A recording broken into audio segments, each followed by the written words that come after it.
Aí galerinha, olha aí, coxinha. Não se preocupa, não tô te mostrando não.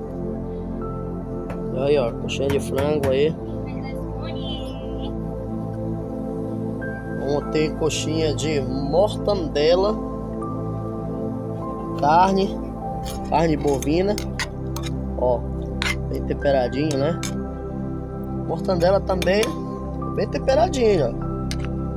É coisa de luxo. Também temos de hot dog. Aqui ó, aqui é umas feitas já. Daqui a pouco vai para rosca da farinha de rosca, né? Que é a bola que é feito para colocar a coxinha. Aqui é a massa bem temperada. É isso aí, galerinha.